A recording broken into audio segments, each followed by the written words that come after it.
Assalamu alaikum viewers. My name is Ghulam Nabi Ahmed, and today my topic of discussion is structural issues of Pakistan. Pakistan में जो सबसे पहला structural issue है वो है land and agriculture water. Land Pakistan की least productive होती जा रही है। वो लीस्ट प्रोडक्टिव क्यों होती जा रही है? क्योंकि पाकिस्तान में फ्लड्स बहुत ज़्यादा आते हैं। डैम्स पाकिस्तान के पास कम हैं जो फ्लड्स को रोक सकें। जब पानी ज़्यादा होता है तो फ्लड्स को रोक सकें, पानी को स्टोर कर सकें डैम्स के अंदर। जब पानी कम होता है तो जो स्टोर्ड पानी होगा डैम्स के अंदर उसको हम इक्वली पूरे कंट्री के अंदर डिस्ट्रीब्यूट कर सकें। जहाँ पर पानी नहीं होता वहाँ पर भी पानी हम पहुँचा सकें और अपनी एग्रीकल्चर प्रोडक्शन को ले सकें। लेकिन अनफॉर्चुनेटली पाकिस्तान में डैम्स बहुत कम हैं, जिसकी वजह से फ्लड्स बहुत ज़्यादा आते हैं, जिसकी वजह से हमारी जो लैंड है वो लीस्ट प्रोडक्टिव होती जा रही है। उसके बाद जो प्रॉब्लम्स हैं वो सीड्स के हैं, फर्टिलाइज़र्स के हैं।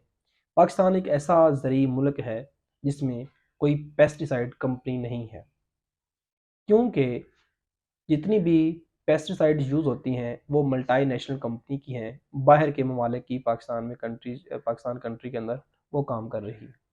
वो जो प्रोडक्ट हैं उनको सेल करने के लिए हमारे ज़रूरी ग्रेजुएट्स जो हैं वो जाते हैं, सेल करते हैं। अगर पाकिस्तान के अंदर अपनी पेस्टिसाइड्स कंपनीज हों, उनके अंदर रिसर्च हो, उनके अंदर दूसरी तरह की बाकी सप्लाई चेन मैनेजमेंट जो है उसमें जॉब्स हों, तो बेचारे हमारे जो यूथ है वो बेरोज़गार ना हो। ये एक बहुत बड़ा सेक्टर है एग्रीकल्चर का पाकिस्तान में। अगर कुछ पेस्टिसाइड कंपनी हो इस तरह से वर्क करें और पाकिस्तान के अंदर जो यूथ है उनको रोज़गार मिल सके। जीडीपी के अंदर 22% रोल है एग्रीकल्चर का, उसमें जस्ट 8% फार्मिंग है। उस फार्मिंग में 3% जो है वो कैश क्रॉप्स हैं, 3% जो है वो फूड है, और 2% जो है वो माइनर क्रॉप जो है वो रोल प्ले करती हैं। पाकिस्तान के अंदर जो 20% फार्मिंग है या 20% जो एग्रीकल्चर है वो कैपिटलिस्ट है। मतलब कैपिटलिस्ट का मतलब होता है उससे हम लोग चीज़ें कमाते हैं, बेचते हैं, सेल करते हैं। लेकिन जो बाकी 80% जो है वो एग्रीकल्चर वो सेल्फ सफिशेंट है। मतलब जो गरीब किसान उगाते हैं वो अपने घर के लिए उगाते हैं। उनके पास इतनी गंदम या इतनी उनके पास एग्रीकल्चर प्रोड्यूस नहीं होती कि उसको एक्सपोर्ट कर सकें, जिससे हमारे पाकिस्तान के पास डॉलर्स आ सकें। 20% है जिससे हमारे पास डॉलर्स आते हैं।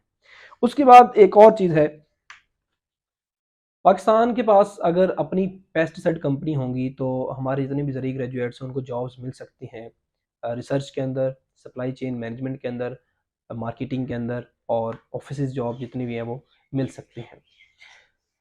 अब इश्यूज तो हैं लेकिन इसको रिजॉल्व कैसे करना है? हमें लैंड और एग्रीकल्चरल लैंड जो स्पेशली उसको रीस्केड्यूल करना पड़ेगा, उसको रीस्ट्रक्चर करना पड़ेगा, ताकि हम लोग इस चीज़ को इम्प्रूव कर सकें, इस तरह के इशू से हम छुटकारा हासिल कर सकें। उसके बाद जो दूसरा मेन इशू है वो है लेबर प्रोडक्टिविटी का। पाकिस्तान के अंदर जो लेबर है वो प्रोड्यूस हो रही है।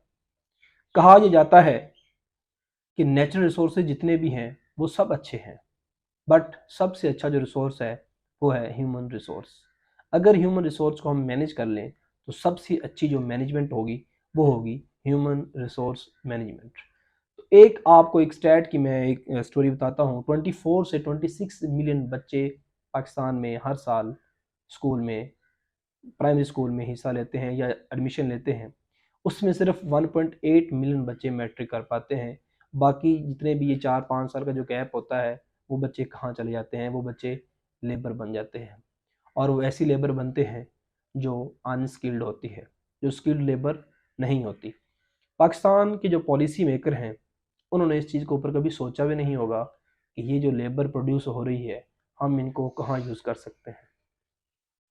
ना दें एजुकेशन बच्चों को, 16 ईयर एजुकेशन बिल्कुल ना दें, कोई मसला नहीं है। लेकिन जो ये यूथ प्रोड्यूस हो रही है अनस्किल्ड, इनको सिर्फ 6 मंथ्स का एक कोर्स करवा दिया जाए, या 6 मंथ्स की उनको ऐसी ट्रेनिंग दी जाए, ऐसी इंटरनेशनल लेवल की स्किल दी जाए, ताकि उनको इंटरनेशनल लोग जो है वो रिकगनाइज करें, उनको सर्टिफिकेशन मिले। तो वो लोग, वही लोग बाहर जाएंगे, अपना अर्न भी करेंगे, डॉलर कमाएंगे, और पाकिस्तान के लिए भी डॉलर सेंड कर भेजेंगे, जिससे पाकिस्तान के पास जो डॉलर्स की कमी है वो भी पूरी हो जाएगी, और वो भी उनको भी एक अच्छा रोज़गार जो है वो मिल जाएगा।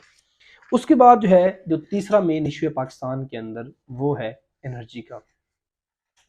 एनर्जी प्रोडक्शन के 10 डिफरेंट वेज हैं जिससे हम लोग एनर्जी प्रोड्यूस कर सकते हैं, बट 60% जो एनर्जी है पाकिस्तान में वो ऑयल गैस से हम लोग पैदा करते हैं। बाकी कुछ 8% जो है वो न्यूक्लियर पावर प्लांट से हम लोग लेते हैं, कुछ हाइडल लेते हैं और कुछ कोल से हम लोग एनर्जी प्रोड्यूस करते हैं।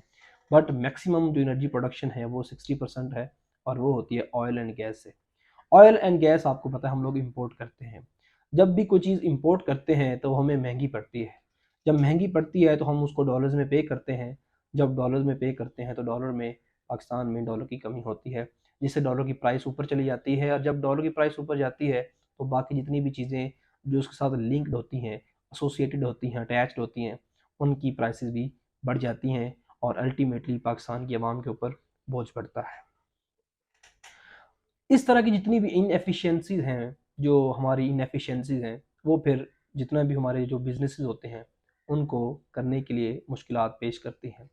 पाकिस्तान में जितनी भी बड़े बड़े पॉलिसी मेकर्स हैं उनके बहुत बड़े बड़े कारोबार हैं। वो कारोबार जो हैं वो छोटे छोटे कारोबार जो हैं उनको पर अफेक्ट करते हैं। पाकिस्तान के जो स्मॉल बिजनेसेस हैं वो उनके अंदर इतनी सख्त इतनी एफिशिएंसी नहीं रह जाती कि वो चीज़ों को एक्सपोर्ट कर सकें, उसको एक्सपोर्टेबल बना सकें। उसके बाद एक और जो चीज़ है वो पॉलिसी मेकर बताते ये हैं कि सारे लोग जो हैं वो सोलर पैनल का इस्तेमाल करें। जो सोलर से एनर्जी हासिल होती है लाइट से, वो हम लोग यूज़ कर सकें। लेकिन साथ ही साथ उसमें जो इन्वर्टर यूज़ होते हैं उसके ऊपर टैक्सेस भारी कर दी है। मतलब सोलर पैनल अगर हम लोग लगाना चाहते भी हैं तो उसमें जो इन्वर्टर लगते हैं वो हमें ज़्यादा महंगे पड़ेंगे, जिसकी वजह से हम लोग वो कतराते हैं कि हम लोग सोलर पैनल नहीं लगाते। अगर आप लोग ये तजवीज़ दे रहे हैं सोलर पैनल की, तो उसमें जो इन्वर्टर यूज़ होते हैं या उसके ऊपर जो टैक्सेस लगते हैं उनको भी कम कर दें। कम करने की बजाय इंक्रीज़ कर दिए गए हैं। उसके बाद एक और चीज़ जो है वो है, हमने सुना था छोटी क्लासेस के अंदर, पाकिस्तान में बहुत बड़ी कॉटेज इंडस्ट्री है, कालीन बनाने वाली इंडस्ट्री घरों के अंदर। लेकिन हमारी अभी तक वो कॉटेज इंडस्ट्री ही है। दुनिया इसको कहती है these are the products of fine arts.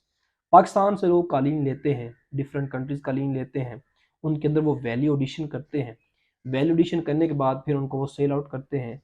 जब वो सेल आउट करते हैं तो वो महंगी चीज़ें बेचते हैं, जिससे वो पाकिस्तान की एक रॉ मटेरियल जो प्रोडक्ट है उससे ही अच्छा कमा रहे होते हैं। उसके बाद पाकिस्तान एक ऐसा ज़रीब मुल्क है जिसमें चौथी बड़ी सोने की कान है, लेकिन फिर भी कर्ज़ों में डूबा हुआ है। अगर इन चीज़ों से बचना है तो पॉलिसी मेकर्स को अपनी पॉलिसी को दोबारा जो है वो रीस्केड्यूल करना पड़ेगा, रीस्ट्रक्चर करना पड़ेगा और इसके ऊपर सोचना पड़ेगा। Thank you. अल्लाह हाफिज़।